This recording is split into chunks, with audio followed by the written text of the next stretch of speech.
has been a shift in my mindset. And I think obviously still anytime something new crops up, I definitely go through a bit of a phase of like, what the heck? Why now? This is horrible. I need to do this training session tomorrow. I can't have this happening right now. But at first, I treated the injuries as sort of a temporary obstacle in my athletics that was almost like removed from time. Like I started to feel almost like, and as they were happening more frequently, I'd gotten into a pattern of feeling like every time I had an injury, my life was somehow paused. And it was really frustrating because it felt like lost time in my athletic life, but kind of my life. It was, I would go through the period of the injury, kind of struggling through cross training that I didn't enjoy and kind of waiting from treatment to hope that I would get clearance to resume my normal activities. I think, not all of that frustration obviously is gone now when I have injuries, but I do feel that it's more of part of the process of being an athlete and some of the healing process and sort of learning more about your body through that healing process, appreciating what your body is doing. I feel more like it's just a different part of being an athlete. And of course it's less glamorous, but it's almost like my sore arm couldn't handle any weight like a week ago. And now look, I can like lift 3 pounds here and it's holding up, internally kind of celebrate that in the same way that you would if you're like pushing big boundaries.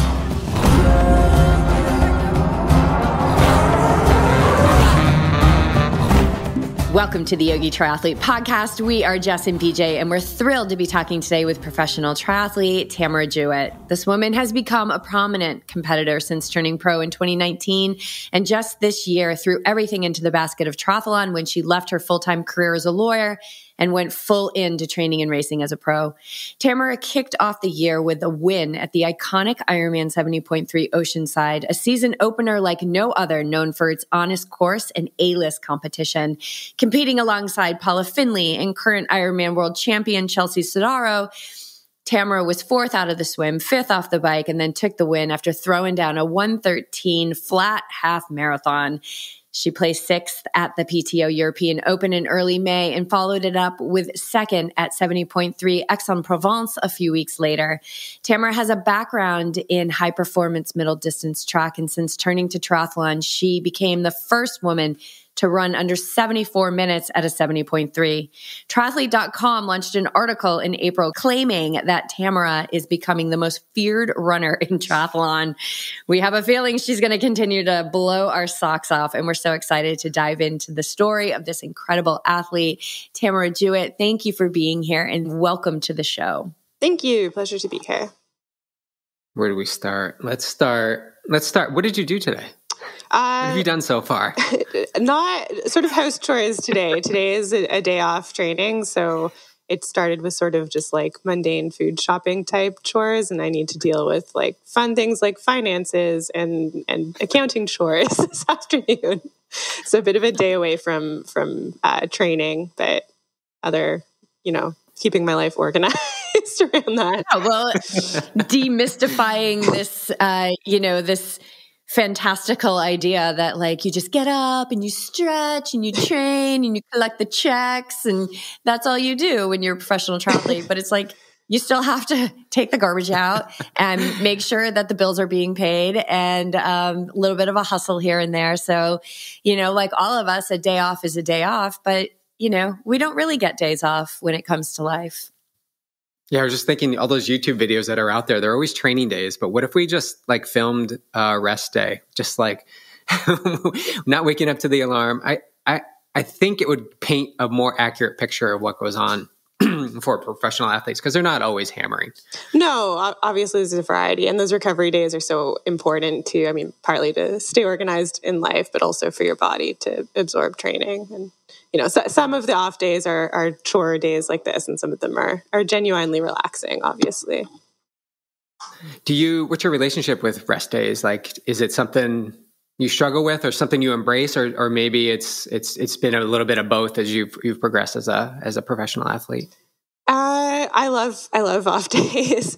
I think, even as a runner, I always used to try my best to have one day fully off during the week. And I've always, especially actually when I was younger and I used to go maybe too hard on some of my training days, I would really like depend on that day and count down to it to be able to kind of keep going. So I've never struggled with that. I like that rest. I think in my past, I've struggled with sort of longer season breaks, which through a whole series of really bad experiences with injuries, I now really embrace because as a younger athlete, I was really afraid of that time off. And now I feel like it's crucial to be able to keep up the intensity and to keep up my health through the rest of the year.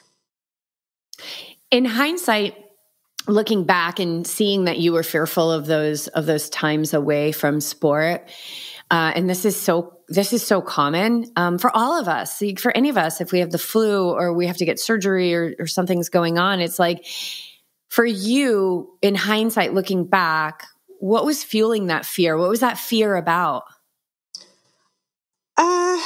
I think there are a lot of different aspects of it. Lack of experience, obviously, like I think a big part now of feeling really comfortable with that rest time is just having a lot of experience of knowing that my body will come back to doing what I need it to do well, and that it can break down if I don't respect the times that it asks for rest or the times that I program rest in. I think a lot of messaging around sport can be very much like go, go, go, more, and not even sport, just like trying to do anything at a high level. I think until relatively recently, the focus has always been on the parts of that where you are, doing the activity or trying to squeeze in more of it as being better. Like even with school, like surely if a bit of studying is good, more studying to an exponential, amount is better. And now, I think it's becoming more common to have more of a discourse around the importance of recovery as well in the whole activity of high performance, not just in sport, but in other areas of life too. So messaging,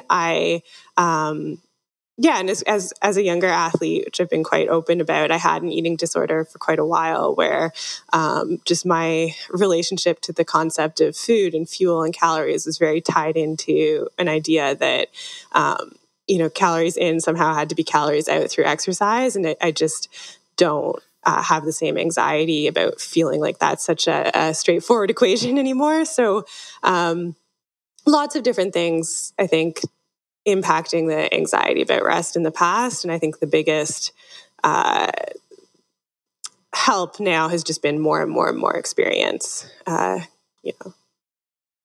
Experience is amazing. It's just so amazing to be able every decade that passes to kind of look over your shoulder and, things seem to make a lot more sense and we learn and, it's kind of like doing scary things. It's like you do that first scary thing and then you're like, oh, I did that. And then you do another one and another one. It's like, it doesn't mean that it's not scary. It's just you get better at it, at accepting what it is that you need to do.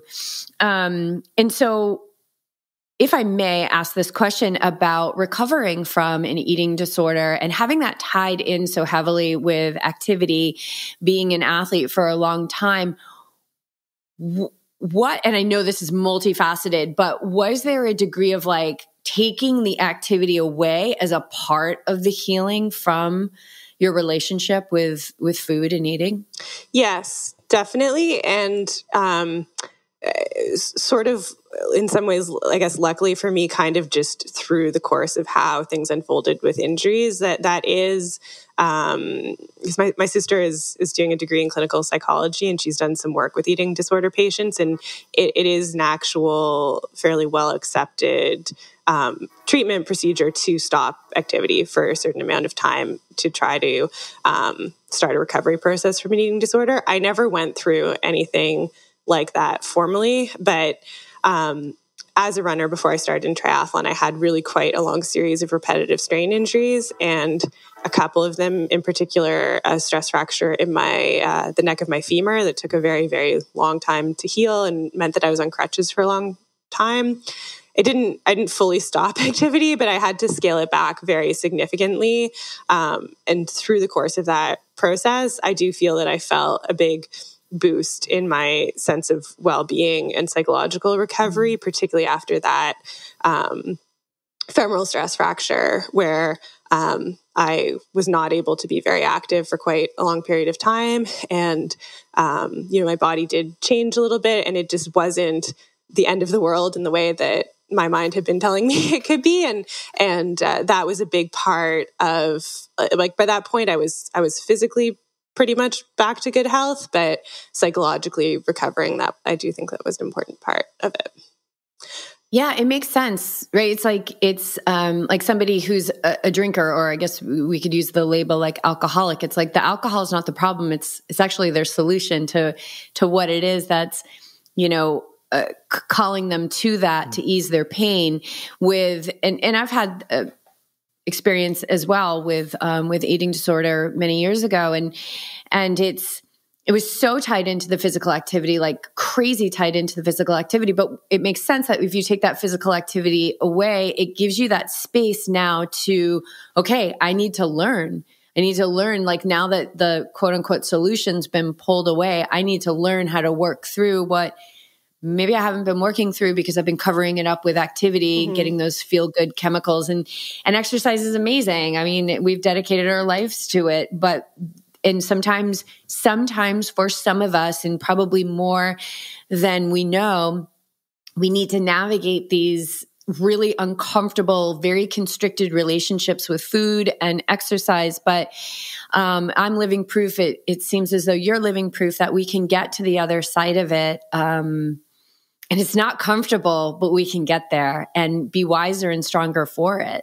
Yeah, I went through a long period of time where I had pretty much gotten myself to a decent level of physical health around the eating disorder, but I honestly really thought that the psychological part and just my relationship with food always being very charged and difficult, that maybe just would be around forever. And it really used to zap a lot of my energy, even when I had it sort of managed from an external perspective. And it was really empowering and just so it was a very positive experience to feel that that sort of psychology and mental state sort of dissipate, even though the process of getting there was long and difficult. I do feel kind of I don't know if I ever would have listened to someone else trying to impose that on me. I feel kind of lucky in my situation that it was sort of imposed by an injury, and the situation of not being able to exercise was just my body basically not letting me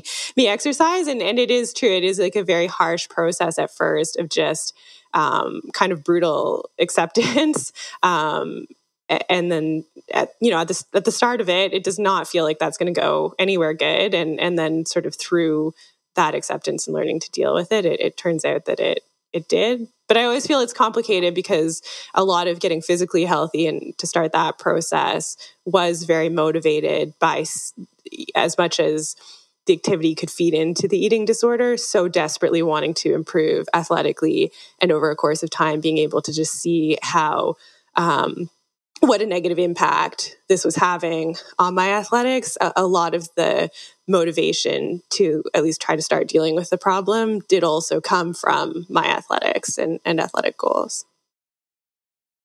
How on the side of that is the injuries that you've had. We like to call them opportunities in the body. Yeah. We like to put that twist on it. You've been through quite a few. Has your mindset strengthened in the belief and trust that this is just one and just another opportunity that you're going to be able to learn something and move through it? Whereas maybe early on it was like, I think most of us, when we have those injuries, we're like, why me? Why me now? Why is this happening now?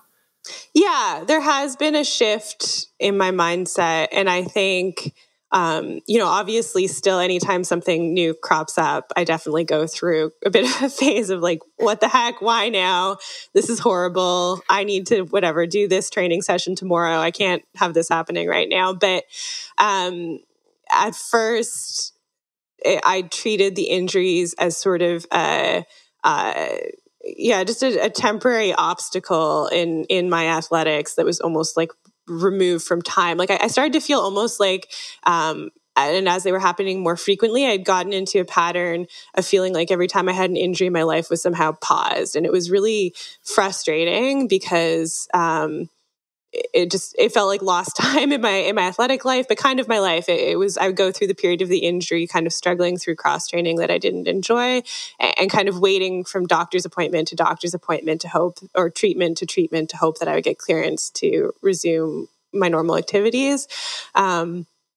I think, not all of that frustration obviously is gone now when I have injuries, but I do feel that it's more of part of the process of being an athlete, and some of the healing process and sort of learning more about your body through that healing process, appreciating what your body is doing. I feel more like it's just a different part of being an athlete. And of course it's less glamorous, but it's almost like my sore arm couldn't handle any weight like a week ago. And now look, I can like lift 3 pounds here and it's holding up. I, internally kind of celebrate that in the same way that you would if you're like pushing big boundaries with your training. Otherwise, it's really the same kind of thing of pushing the limits of your body. It's just a slightly different context. So, and definitely trying to not give into that feeling of like putting my life on hold while I'm injured. Still treating myself as an athlete, still trying to like enjoy other things going on as well. And if the injury also gives me more flexibility in my schedule or more time at home for a bit, trying to appreciate that. Oh my God. I love that so much. I think that's such a massive piece of wisdom I hope people are taking away, because I've lived that too. And I've never put words around it. It's like your life is paused. Everything's paused. Like I've got this thing and it's almost like we're sending ourselves a message of like, we're waiting to live. Like and every day, as we know, like every day we wake up with an able body to whatever degree, like we're incredibly blessed and should celebrate that. And it reminds me of how, I teach yoga, and sometimes I'll really get them like moving and it's a power flow. And then I'll just have them stand, and just be still. And I remind them like, this is not a break from the practice. Like notice how your mind might think like, oh, I'm getting a break now. Like this isn't a break from the practice. This is still very much the practice, because the practice is the internal practice. And being an athlete is an internal journey as much as it is what we see of you on the race course. So I love that it is, if we can open up and really, I think there's a relaxation that comes in there to see like, okay, this is a part of the process. Would I have put this on paper? Would I have wished? No, I wouldn't have, but this is what it is. And how can I make the most of it? Maybe I can clean out the closet that I've been wanting to clean out, and make the most of it. But that's a beautiful perspective. And so it leads me to something that we find as such a gift in triathlon, coming from a running background. Maybe you didn't have this before, but with triathlon, we always find like, well, if you can't run, you can always bike and swim. If you can't swim, you can always bike and run, or you can always do something. And how do you feel like the multi-sport has expanded you, or if it has expanded you as an athlete?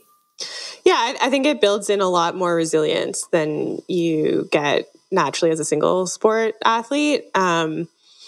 So just the format of it, as you say, like there is always something to be that you can work on, like, almost always around an injury, but it just sort of adds also a variety of different movement patterns, a variety of different focuses, I guess. I often think of it when I'm at training camps. As a runner, you might have sort of like one focus workout for the day, and a lot of the rest of a training camp is sometimes felt like sitting around getting nervous for that one really important effort. I often feel in triathlon like there isn't time to get that nervous for any one effort, because you have other stuff you have to fit in, or if this swim didn't go well, you have a bike this afternoon. And usually at least one of the sports is sort of going well at a time. So if you're frustrated about one, you can focus on a gain in another one. And I think that kind of attitude is something you can find in other sports, but it gets naturally built into multi-sport a little bit more. And I find that really helpful mentally. And then obviously physically, it's also just forcing your body to move in slightly different ways, which for me has meant, I think that's been part of fewer injuries as a triathlete so far than I was running into as a middle distance runner. Is there anyone that's more of a, obviously running's your jam, but is there swim or bike? Is there anyone more challenging, or that you really got to motivate yourself to get out there and get in it? Or is it just a natural flow? I think it kind of varies throughout the course of a year. Like I'll kind of have some weeks where I feel particularly into one of the three sports and maybe a little frustrated about one, and then it'll suddenly shift. And I really love all of them now equally. I think cycling was maybe the one that took me the longest to warm up to. But I have now. I did relatively quickly. I had done a bit of swimming before I got into triathlon, and really not very much cycling. For sure, swimming has been technically the most difficult. But also, I think part of what's kept me engaged with the sport, I was really lucky in 2020 to run into my current swim coach, Miguel, and he is so thoughtful and passionate about sort of teaching proper swim technique. It made me really excited about being able to push up the ceiling on what I could do with my swim, and just feeling engaged in that learning process has added a lot of energy to staying involved with the sport. What's one thing, because we love talking about swimming, what's one thing that you've pulled away from your experience with that coach that you probably weren't practicing, or that has just been like a light bulb moment where you're like, oh, and it's so simple? It's been a really long, so I think definitely slowing things down to focus on technique for a bit was important. And I think that's always a difficult process. Often if someone comes up with a plan like that for me, I feel a little bit skeptical at first. And I really have to, it's really only because I really trust this particular coach that I was able to really, really commit to that process. Otherwise, you'd end up worrying for a while. Am I just slowing down to slow down and it's not doing anything? So I really had to build a lot of trust to be able to do that. But I do think that because I was working at it with someone who was very thoughtful about it and knew what they were doing, that over the long term, it really has made differences. I think one of the biggest differences in my swim now to how it started, I've always had a very good aerobic capacity, and I could kind of get away with thrashing the water really quickly. And even though that was a very inefficient way to swim, I could do pretty well with that. Just because aerobically I was really, really strong. And we've really had to sort of just improve the way I was catching water, but slowing down and relaxing more when I'm trying to swim harder is sort of how I've come to think about it. And it's still a very, very big muscular effort, but I have to really keep my body relaxed so that I'm only putting that muscular effort into sort of like the right motion hitting the water, rather than my tendency is to really want to shorten my strokes and just move my arms very quickly. So it's been really gradual to get a feel for what that means in the water. But I always think of it as, relaxing to go faster. And often it'll mean that maybe like when I stop swimming at the end of an interval, I might be pretty exhausted, gasping for breath. But during the interval, it's almost like trying to feel more comfortable. And I end up faster. But it's hard to give like one quick takeaway that anyone can implement quickly, because, it's really been like a multiple year process of working on this to start to get to a different way of swimming. Patience. How big are you a patient person? Let's start there. No, I'm not a patient person. I have patience imposed on me, and I really have to rely on the people I'm working with to, help me put in a structure where I can be patient about things like athletic gains. So, I think something like finding some coaches that I really, really trust, so that if they're telling me to do something at a certain pace or to be patient about something, I know that I need to listen to them, and I don't have to just impose the patience on myself completely. That trust, right? Trust in your coach. And we see this a lot, and we talk about it a lot, is how pivotal is trust in your coach, but also trusting yourself that you're laying your trust over to this person or these people, because I know you have a team behind you. Mm-hmm. Yeah, that trust is so important. Like, we really are a team that works together. And I think all of like Suzanne and Miguel and Ethan are sort of my three main coaches. Suzanne kind of does the overall program. But they've made a huge difference in helping me sort of turn around things that weren't going well in my running career. And the process of sort of adding each of them to the team and building that trust was gradual. Sometimes when I start working with a new coach, I will literally write in my calendar, like, yeah, you need to give it enough time, obviously, of trying what they're suggesting to sort of get a sense. But I might do like, okay, I'll trust what Miguel says about swim for 2 months or 3 months. And I would literally write on my calendar like a date, and I will revisit this at the end of that period of time and sort of see how it goes. And it's so important. I really couldn't do what I'm doing on my own. I think, obviously there's a variety with athletes in terms of how much they're working with coaches and how much they're self-coached. But I rely on the structure that each of those people helps me put into what we're doing.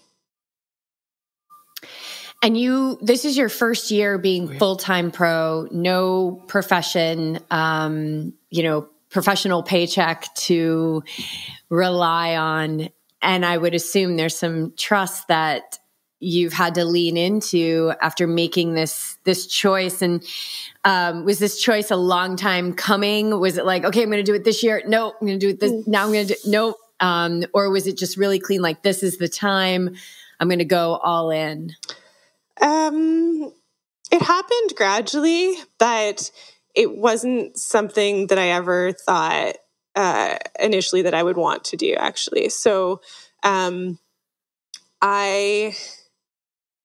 always wanted to, when I was running, I always wanted to run at a really high level, but I always kind of imagined that as sort of like an amateur Olympic career, but without doing a lot of like professional running later on, that I would kind of do in conjunction with being in university, which I had teammates who were making that work. And then that I would go off and do whatever other thing I was going to do. And then because I had so many injuries, I wasn't in a position to try to launch a professional running career. And,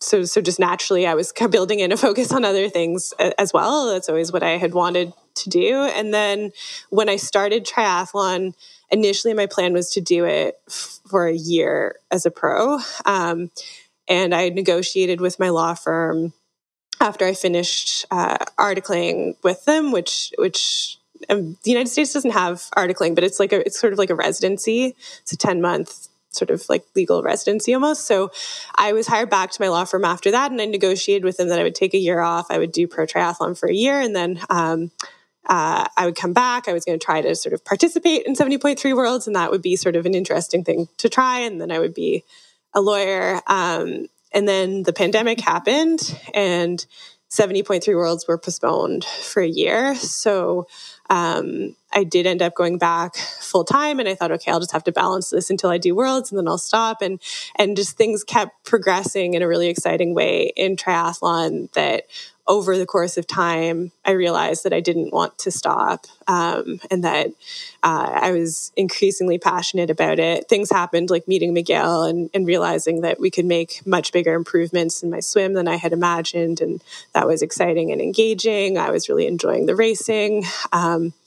And I cared a lot about the law side of things, but a lot of the network that I was building and a lot of where my heart were really increasingly triathlon focused. And then at the same time, I guess for a long time, I'd felt it was very important to have the job in law as a way to take pressure off of my participation in triathlon, both financially and psychologically.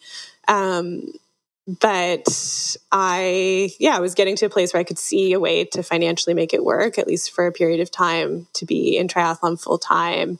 I hadn't now had major injuries that had interrupted things in a serious way for several years. I had some injuries from crashes and things like that, but I wasn't in the same repetitive injury cycle that I had kind of needed to protect myself from. And I was also realizing just the more that I wanted to put into triathlon at a higher level, it was sustainable for me to balance that with also wanting to perform really well at my job for periods of time. But in the long term, that just looked increasingly exhausting, and it was taking a toll on my partner, and my time management was so constrained and difficult that it just wasn't a place that I wanted to continue in indefinitely. And so all of those factors kind of came together to finally making a choice to focus on triathlon. And the law job I really enjoyed. I really like being a lawyer. I loved law school, but it is something that's easier to come back to later in my life than triathlon, where my window is smaller physically. Although it still serves a really important purpose as like a big safety blanket for me, that sort of, if things don't go well one year, or if for whatever reason I needed to, I can feel that I can switch gears back, and I'll still, financially I can get things in order quickly. Career-wise, I'll have other things that I can focus on too. So it doesn't provide the same type of stability as when I'm doing both at the same time. But I think just having the work experience and law degree is still an important part of my sense of security as a full-time athlete now. And what has removing the professional career as a lawyer, what has that opened up for you this year, racing full-time as a pro? Yeah, just a lot more energy and ability to focus my planning around training. So we haven't dramatically increased hours of training, but I would say we've been able to sustain a higher intensity through the year. I'm able to just slightly more consistently get in what I need to get in, but also the level at which I'm able to do my workouts is a bit higher when I'm able to rest more around them, and even just focus around races. Like I'm not going into races worrying that some file is suddenly going to explode the week of the race and things like that, or just travel logistics. It just makes it just frees up a lot of energy and focus. Yeah, a lot of energy. That's stress. Like thinking like, oh, I forgot to do that one thing. I got to just like send this email, and then, and you're trying to prep for a race. So I'm assuming with more space, more time, more focus, obviously on triathlon, have you also been able to up your recovery game, which I'm assuming is going to continue to help you show up and accelerate your training and racing? Yeah. The biggest thing in terms of more recovery has just been more sleep, which is so important. I have more time to get enough sleep. And if sometimes that's not always like a perfect amount of like sleeping in later or anything like that. I have a long commute to my swims. So I actually have a few days where I have to be up like at 4:30 in the morning to get to them, but I can come home from the hard swim session then, and instead of launching into emails, I can have quite a big nap and then get some strong afternoon training in. So I think that's been one of the things that's made the biggest difference in terms of good recovery and things going more smoothly. Oh yeah, that's going to weigh into like well-being and longevity, and I think just overall, mental health. Yeah. Yeah, I love just back a little bit because I really feel people need to listen to this, because we all butt up against that decision to jump all in or to hold ourselves safe and sound, and you butted up against that, and it's like the head and the heart. It's like you're really passionate and love what you're doing, and now that you're in it, you can see why. But the head gets in there, and it's like, well, there's a safety net. I'm very comfortable here. Maybe now's not the right time, but when will be the right time? And there's this constant ebb and flow, and that's talk about energy zapping. That's decision fatigue, just constantly like pulling our energy away. And it's really important to celebrate those moments, as we do on this podcast, when you go all in, you make that decision, as scary sometimes as it seems. And people may even be telling you, maybe in your community, they're like, that doesn't look good on paper, but yet you still pursue it. And now that you're on the other side of it, go ahead. Yeah. And I think that that's kind of shown up in different and maybe not always as obvious ways through the course of that journey. when I made the decision to do triathlon full time, at that point, I was at a place where I felt really passionate about having sort of one main goal. And that was, I just wanted to have one thing to focus on instead of two. Partly also like I like doing the things that I'm doing at a high level. And so the idea of like, well, I can do the law job and triathlon and both of them at like a very good, but just slightly not my best level wasn't satisfying to me. I really wanted to give both things my all. And so at that point, sort of adjusting the timing of when I was going to focus on one or the other allowed me to do that. But when and with that also, I was very lucky that I'm actually surrounded by people in my network at that point who were extremely supportive of the decision, and that made it a little less scary too. But when I was articling, I was balancing that at that point with also like quite high level training, because I was doing it planning to go into my first ever pro year right after articling.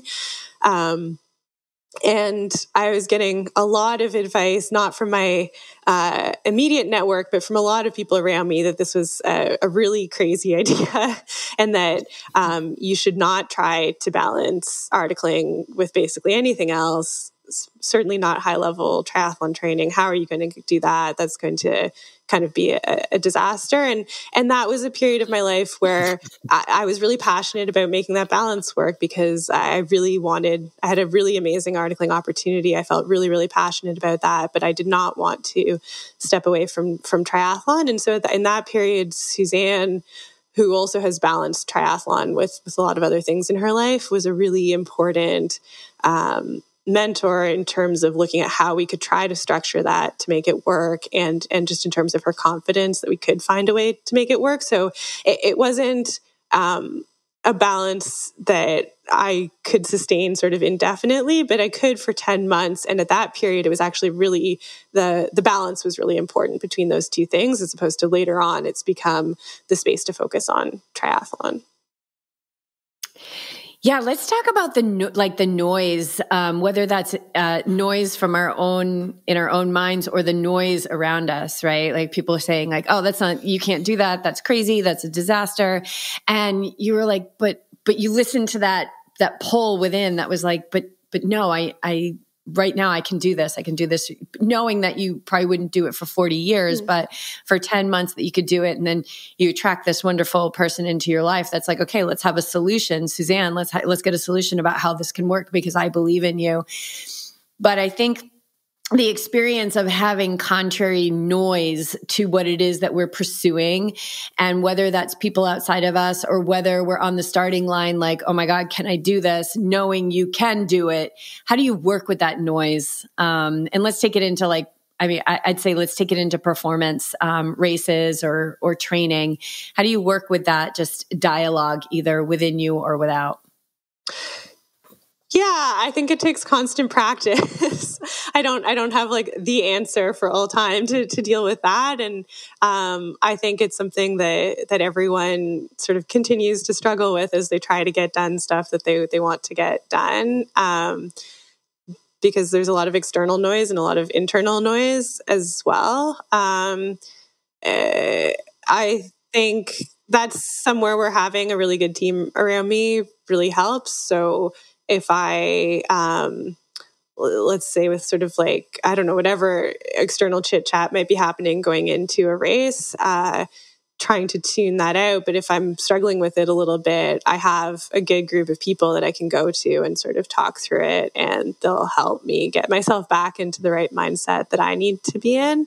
And I think just the experience, certainly with racing, just the experience of having to throw yourself into the race and then throw yourself into the race again, and having a variety of different outcomes. So races that went well and you know what the lead up was like, and maybe it didn't feel perfect at the time, but then the race went well, or just races that don't go well and then you have to deal with it. I think just building that experience over time and continuing to engage with it and continuing to try is really invaluable. I think I'm much happier and more confident overall as an older athlete than I was when I'm younger, partly just through continuing to have a lot of different experiences in sport. And there isn't really a shortcut to that all the time.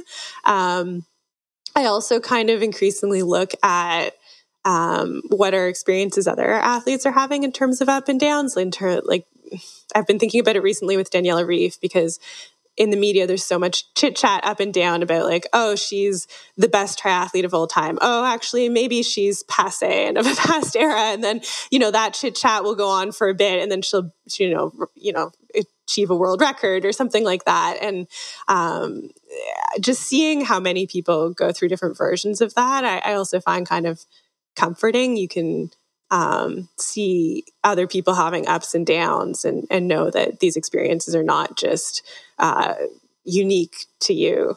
I find that a bit helpful. I don't know if that there are a lot of different aspects to that. I don't know if how much that answers any of it, but.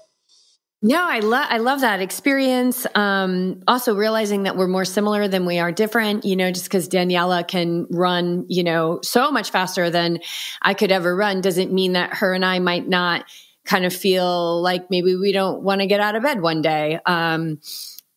But you also touched upon something which is super important too. It's like, you're like, okay, if I'm not able to kind of dismiss this chatter, like I can go to my team and say, hey, like I need some help through this. Mm-hmm. And I think this message to communicate, whether you've got your one person or you've got a team of people, or you've got, maybe even a fellow athlete or teammate, to just drop the guard and say, hey, can I just talk this out with you? I think that communication, vulnerability, so important to fuel like the highest level of success. Because if we're like, oh, I'm all alone, and okay, they might be saying this about Daniela, but it's different. Like it's just all my little dark circle.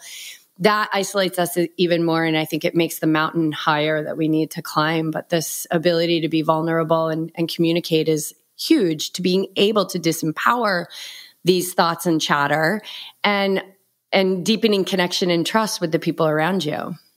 Yeah. And I think there's a lot of value in being vulnerable, but I also do think that the effort put into the trust building relationships is such an important part of it, where I guess part of tuning out some of the chit chat sometimes is realizing that,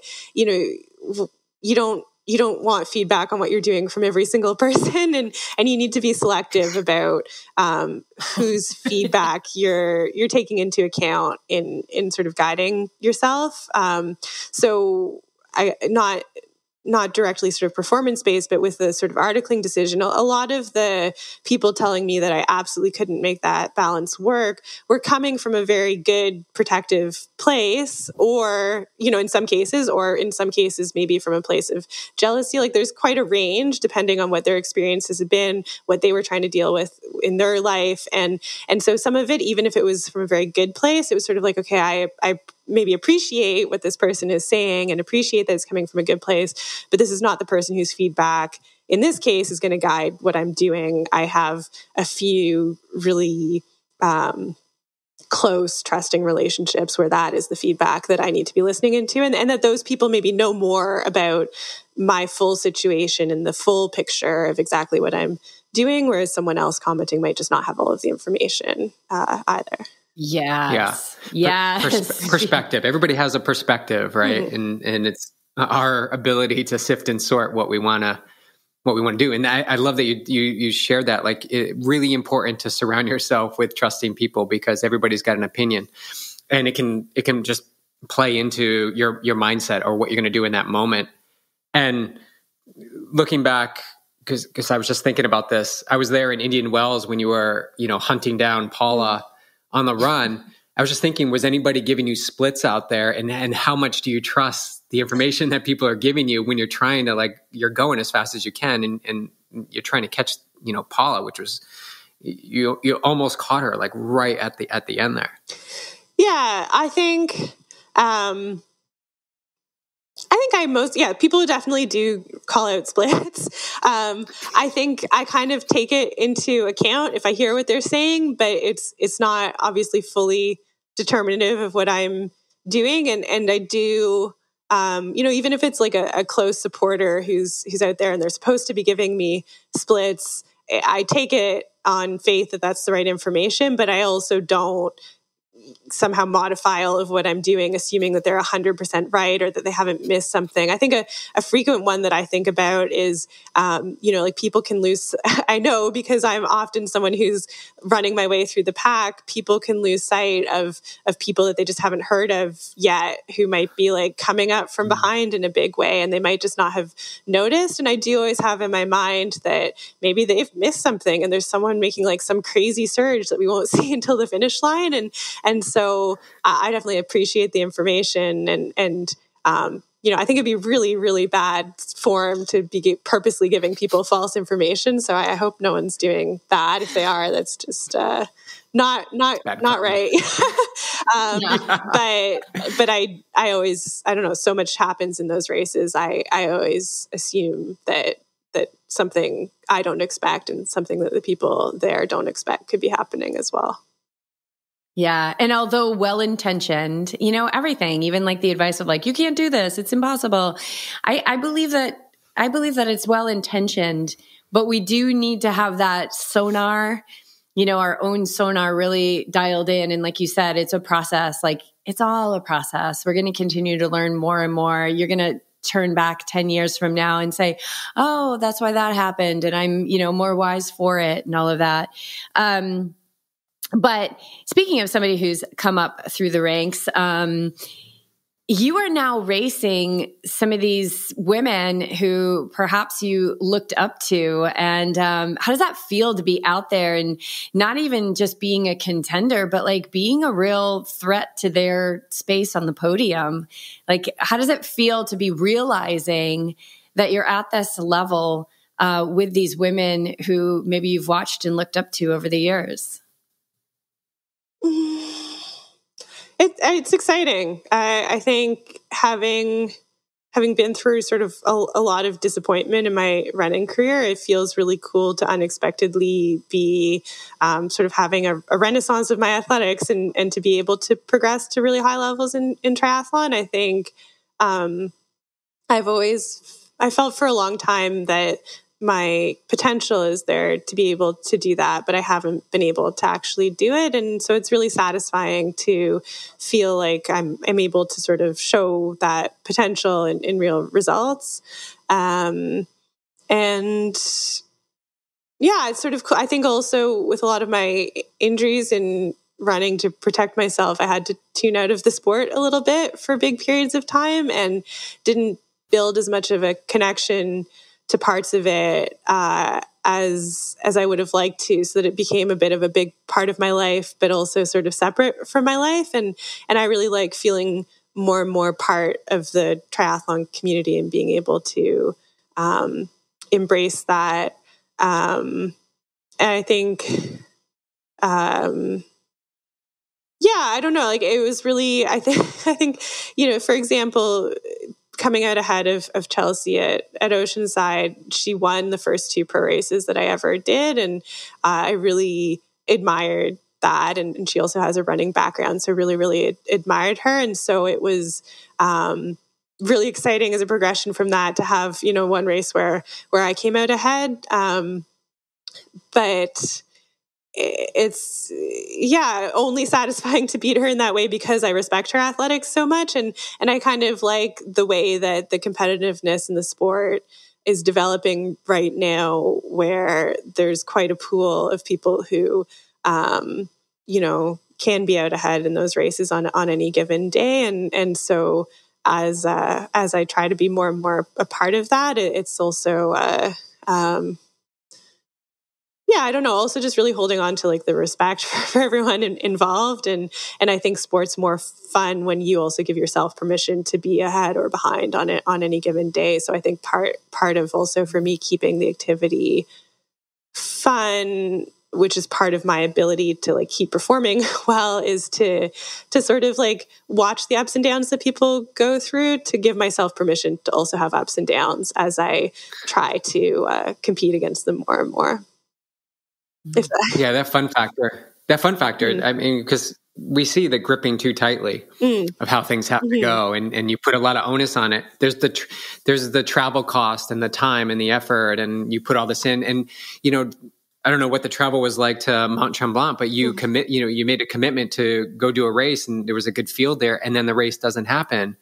And so how does that, well, let me ask you, like, how did that relationship feel? Was it easy to just move on to the next thing? Or was there like, oh man, like I was ready to race? Like, yeah, no, it's not. I think, it's easier for me than it might've been in the past because experience and knowing how to deal with some emotional lows, but it was a big emotional low to be, logistically all geared up for a race, emotionally all geared up for a race, physically primed to race, and then just not have anything.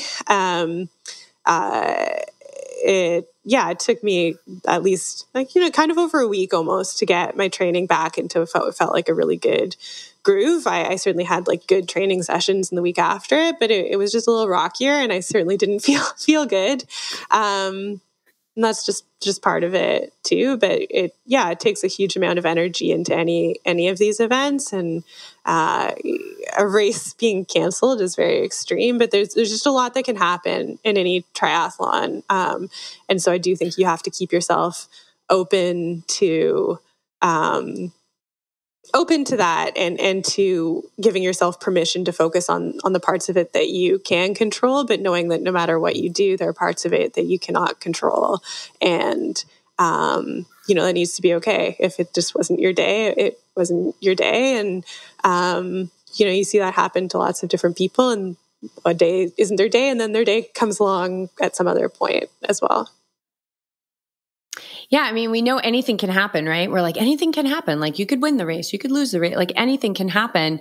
And it's so much easier when anything can happen aligns with our dreams and our goals. But when anything can happen, like messes up what we thought was supposed to happen, it can be a sticking point. And I think it's important to feel it. I think it's important to feel like oh God, I've got all this like fitness. I'm all like, I got all my pre-race food in me. And now like, I'm not going to have that big output. But then when that's done, hopefully it's not too long, just get back at it. Persevere. But what do you do with all that fitness? Does anything in your training change, or do you just kind of take this like lump of fitness and say, okay, we're just going to keep going with it? Because I'm not sure when your next race is. So how do you work that into your training when you don't have that big output of a race? Yeah. Next race is August 5th, the PTO US Open. So luckily I have a good, race experience coming up before Worlds. I'll have another race sharpener. Because without Trumbull, it ends up being a much bigger gap in my season than what I'd anticipated. But that, one of the nice things about being more consistently healthy as a triathlete is that there is going to be another race, and usually there is another race coming up. And so you have something to refocus on. It was really hard as a runner when sometimes I would be injured for 6 months at a time, 3 months at a time, in the most extreme case, 18 months. And you just wouldn't have the next opportunity coming up to refocus on. But, we had decided that after Trumbull, we wanted a big training build through July and a bit of time at home to focus on sort of really high quality training and a consistent routine. And so rather than rushing to try to replace it with another race, we decided that had been a good plan that we'd made for good reasons, and we were just going to sort of fold back into that. And the day after, I just took the day of the race off to regroup a bit. The day after, Suzanne gave me quite a hard brick workout. So that was supposed to sort of replace some of the fitness gains we might hope to get from a race. And part of it went really, really well, and part of it just completely fell apart. So the bike was excellent, very strong. And then the first sort of quarter of the run was excellent until suddenly I was just walking along the road crying about how this was like, I don't know, I think it was just a little too close. It was just the day after, and the feel of that run part of the workout was too much. Like, I expected to be doing this in this like great race environment with aid stations and people cheering and other athletes to compete against. And here I am on this country road by myself. And so I stopped. I think, I've had enough experiences like that to not just like beat myself up and force myself through it in some of those situations. So I just stopped and we planned a good run for later in the week when I'd had time to collect myself. And I think over time that smooths out and you're not suddenly losing all your fitness. So you can just keep building it. And, so we adjusted our training a bit that week. I didn't have to recover from the race, but I did still have to give myself some emotional recovery time. Yeah. I think that workout was great. You needed that to have that release. You needed there was that, the part of you that remembered, here you are putting out this big brick and, the bike, and I'm sure it wasn't easy. And the body's like, oh, this kind of feels like a race, but it's not a race. And so sometimes I don't know. I don't think there's any mistakes, and perhaps you needed that exact workout on that exact day, so that you could stop on the side of the road and cry and be like, okay, let's move on. Yeah.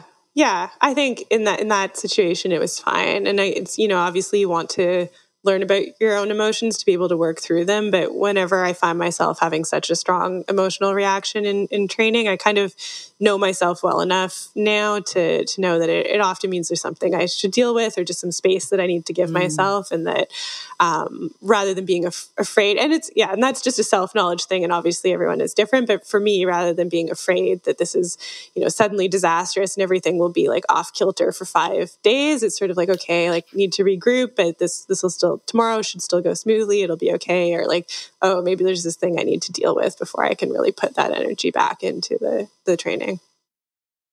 Yeah. Good self-awareness. Is this distance, are you loving this distance? This 70.3 kind of, I think it's 100K. It's no need to go further. Yeah, I really like the distance. I like the 70.3 a bit better than the 100K. I just like the proportions better. The more, a few more kilometers of running never hurt anyone. But